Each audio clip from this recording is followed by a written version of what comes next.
I thought that since chapter 5 was somewhat shorter, that I would also read chapter 6 of Anne of Green Gables. And again, I'm reading for the Barber Project. My name is Stephanie, and I hope you're enjoying my reading so far. And I hope you like this chapter. Chapter 6, Marilla Makes Up Her Mind. Get there they did, however, in due season. Mrs. Spencer lived in a big yellow house at White Sands Cove, and she came to the door with surprise and welcome mingled on her benevolent face. Dear, dear, she exclaimed, you're the last folks I was looking for today, but I'm glad to see you. You'll put your horse in? And how are you, Anne? I'm as well as can be expected, thank you, said Anne smilelessly. A blight seemed to have descended on her. I suppose we'll stay a little while to rest the mare, said Marilla, but I promised Matthew I'd be home early. The fact is, Mrs. Spencer, there's been a queer mistake somewhere, and I've come over to see where it is. We sent word, Matthew and I, for you to bring us a boy from the asylum. We told your brother Robert to tell you we wanted a boy 10 or 11 years old. Marilla Cuthbert, you don't say so, said Mrs. Spencer in distress. Why, Robert sent the word down by his daughter Nancy and said you wanted a girl. Didn't she, Flora Jane? Appealing to her daughter who had come out to the steps. She certainly did, Miss Cuthbert, corroborated Flora Jane earnestly. I'm dreadful sorry, said Mrs. Spencer. It is too bad, but it certainly wasn't my fault, you see, Miss Cuthbert. I did the best I could, and I thought I was following your instructions. Nancy is a terrible flighty thing. I've often had to scold her well for her heedlessness. It was our own fault, said Marilla resignedly. We should have come to you ourselves and not left an important message to be passed along by word of mouth in that fashion. Anyhow, the mistake has been made, and the only thing to do now is to set it right. Can we send the child back to the asylum? I suppose they'll take her back, won't they? I suppose so, said Mrs. Spencer thoughtfully, but I don't think it will be necessary to send her back. Mrs. Peter Blewett was up here yesterday, and she was saying to me how much she wished she'd sent by me for a little girl to help her. Mrs. Peter has a large family, you know, and she finds it hard to get help. Anne will be the very girl for her. I call it positively providential. Marilla did not look as if she thought Providence had much to do with the matter. Here was an unexpectedly good chance to get this unwelcome orphan off her hands, and she did not even feel grateful for it. She knew Mrs. Peter Blewett only by sight as a small, shrewish-faced woman without an ounce of superfluous flesh on her bones. But she had heard of her. A terrible worker and driver Mrs. Peter was said to be, and discharged servant girls told fearsome tales of her temper and stinginess, and her family of pert, quarrelsome children. Marilla felt a qualm of conscience at the thought of handing Anne over to her tender mercies. Well, I'll go in and we'll talk the matter over, she said. And if there isn't Mrs. Peter coming up the lane this blessed minute, exclaimed Mrs. Spencer, bustling her guests through the hall into the parlor, where a deadly chill struck them as if the air had been strained so long through dark green, closely drawn blinds that it had lost every particle of warmth it had ever possessed. That is real lucky, for we can settle the matter right away. Take the armchair, Miss Cuthbert. Anne, you sit here on the ottoman and don't wriggle. Let me take your hats. Flora Jane, go out and put the kettle on. Good afternoon, Mrs. Blewett. We were just saying how fortunate it was you happened along. Let me introduce you two ladies. Mrs. Blewett, Miss Cuthbert. Please excuse me for just a moment. I forgot to tell Flora Jane to take the buns out of the oven. Mrs. Spencer whisked away after pulling up the blinds. Anne, sitting mutely on the ottoman, with her hands clasped tightly in her lap, stared at Mrs. Blewett as one fascinated. Was she to be given into the keeping of this sharp-faced, sharp-eyed woman? She felt a lump coming up in her throat, and her eyes smarted painfully. She was beginning to be afraid she couldn't keep the tears back when Mrs. Spencer returned, flushed and beaming, quite capable of taking any and every difficulty, physical, mental, or spiritual, into consideration and settling it out of hand. It seems there's been a mistake about this little girl, Mrs. Blewett, she said. I was under the impression that Mr. and Miss Cuthbert wanted a little girl to adopt. I was certainly told so. But it seems it was a boy they wanted. So if you're still of the same mind you were yesterday, I think she'll be just the thing for you. Mrs. Blewett darted her eyes over Anne from head to foot. How old are you, and what's your name? She demanded. Anne Shirley, faltered the shrinking child, not daring to make any stipulations regarding the spelling thereof. And I'm 11 years old. You don't look as if there was much to you, but you're wiry. I don't know, but the wiry ones are the best after all. Well, if I take you, you'll have to be a good girl, you know, good and smart and respectful. I'll expect you to earn your keep, and no mistake about that. Yes, I suppose I might as well take her off your hands, Miss Cuthbert.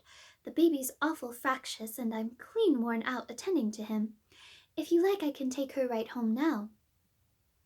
Marilla looked at Anne and softened at the sight of the child's pale face with its look of mute misery, the misery of a helpless little creature who finds itself once more caught in the trap from which it had escaped. Marilla felt an uncomfortable conviction that, if she denied the appeal of that look, it would haunt her to her dying day. Moreover, she did not fancy Mrs. Blewett. To hand a sensitive, high-strung child over to such a woman, no, she could not take the responsibility of doing that. Well, I don't know, she said slowly. I didn't say that Matthew and I had absolutely decided that we wouldn't keep her. In fact, I may say that Matthew is disposed to keep her. I just came over to find out how the mistake had occurred. I think I'd better take her home again and talk it over with Matthew. I feel that I oughtn't to decide on anything without consulting him. If we make up our mind not to keep her, we'll bring or send her over to you tomorrow night. If we don't, you may know that she is going to stay with us. Will that suit you, Mrs. Blewett? I suppose it'll have to, said Mrs. Blewett ungraciously. During Marilla's speech, a sunrise had been dawning on Anne's face. First the look of despair faded out, then came a faint flush of hope. Her eyes grew deep and bright as morning stars. The child was quite transfigured, and a moment later, when Mrs. Spencer and Mrs. Blewett went out in quest of a recipe the latter had come to borrow, she sprang up and flew across the room to Marilla. Oh, Miss Cuthbert, did you really say that perhaps you would let me stay at Green Gables? She said in a breathless whisper, as if speaking aloud might shatter the glorious possibility. Did you really say it, or did I only imagine that you did? I think you'd better learn to control that imagination of yours, Anne, if you can't distinguish between what is real and what isn't, said Marilla crossly. Yes, you did hear me say just that, and no more. It isn't decided yet, and perhaps we will conclude to let Mrs. Blewett take you after all. She certainly needs you much more than I do. I'd rather go back to the asylum than go to live with her, said Anne passionately. She looks exactly like a gimlet. Marilla smothered a smile under the conviction that Anne must be reproved for such a speech. A little girl like you should be ashamed of talking so about a lady and a stranger, she said severely.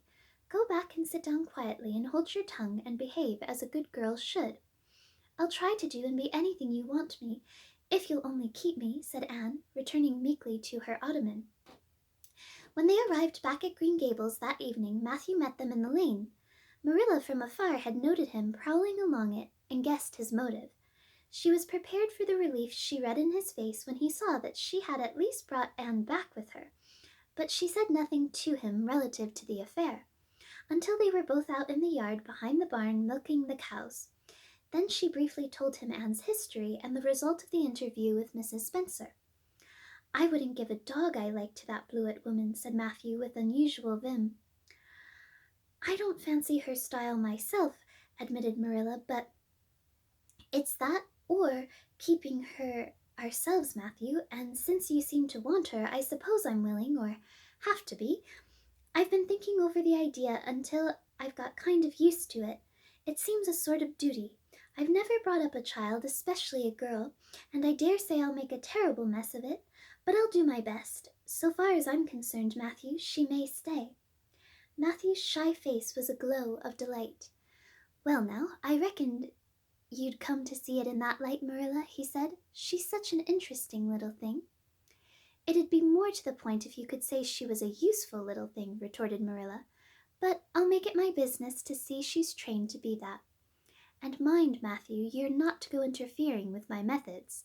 Perhaps an old maid doesn't know much about bringing up a child, but I guess she knows more than an old bachelor. So, you just leave me to manage her. When I fail, it'll be time enough to put your oar in. There, there, Marilla, you can have your own way, said Matthew reassuringly. Only be as good and kind to her as you can without spoiling her. I kind of think she's one of the sort you can do anything with, if you only get her to love you.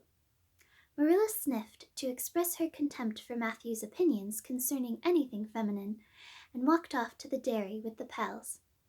I won't tell her tonight that she can stay, she reflected as she strained the milk into the creamers. She'd be so excited that she wouldn't sleep a wink.